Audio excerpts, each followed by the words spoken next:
یاد رکھو کہ بے ادبی سے شرف ملا نہیں کرتا۔ یقین کریں کہ تقوی اللہ تعالیٰ کی بہت بڑی کرامت ہے۔ لوگوں میں سے سب سے بے وقوف ترین وہ ہے جو اپنی بد کلامی پر فخر محسوس کرتا ہو۔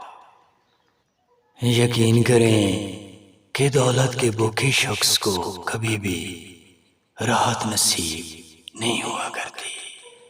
یاد رکھو کہ نفس کا پجاری شخص ہمیشہ خواہشوں کے پنجرے میں قید رہتا ہے۔ یقین کریں کہ حسد کرنے سے بدن کبھی بھی تندرست نہیں رہتا۔ یقیناً مسکراہٹ تمام مسائل کا